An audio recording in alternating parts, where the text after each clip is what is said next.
নীলফামারী থেকে যুক্ত হচ্ছেন সহকর্মী আব্দুর রশিদ।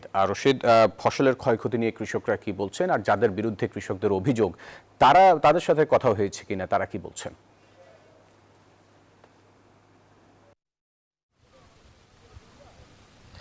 ফয়সাল, আমি যদি শুরুতে আপনাকে দেখাই ক্যামেরার মাধ্যমে, আপনি দেখতে পাচ্ছেন যেটি দৃশ্য দেখতেছেন, আসলে এটি হচ্ছে মাছ ধরার কোনো দৃশ্য নয়, হচ্ছে আলু তোলার একটু দৃশ্য। গতকালকে যে পানি উন্নয়ন বোর্ডের যে আপনার হচ্ছে প্রায় বাঁধ ভেঙে প্রায় হচ্ছে 1000 বিঘার মতো জমি তলিয়ে গেছে, কৃষি ফসল ক্ষতির আশঙ্কায় আজকে এই যে মাছ উত্তোলন আলু হচ্ছে তুলতেছেন কৃষকরা। তবে আপনি দেখতে পাচ্ছেন এইখানে যে আলুর যে দাম সেটি পানির দরেই বিক্রি হচ্ছে বলে আমরা জানতে পেরেছি একজনের কৃষকের সাথে কথা বলে। তবে কৃষকরা অভিযোগ করেছে সেটিও বিক্রি করতে পারছে না কৃষকরা, তাদের মাত্র হচ্ছে 7 টাকা বা 6 টাকা থেকে 7 টাকা দরে বিক্রি হচ্ছে এই আলু।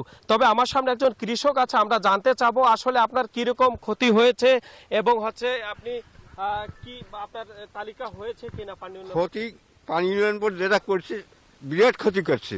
এরা এই সময় যে এই পানিটা ছাড়ছে, এই পানিটা তো কৃষক কাজে লাগে না।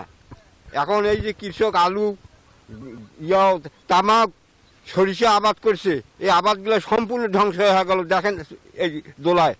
আপনাদের তালিকা হয়েছে কিনা? তালিকা করছে। তাতে কি রকম ক্ষতি হয়েছে? ক্ষতি বহু ক্ষতি। মনে করো এই যে 3টে দোলা তলাইছে, 3টে দোলাতে কোটি কোটি টাকা ক্ষতি হয়েছে কৃষকের।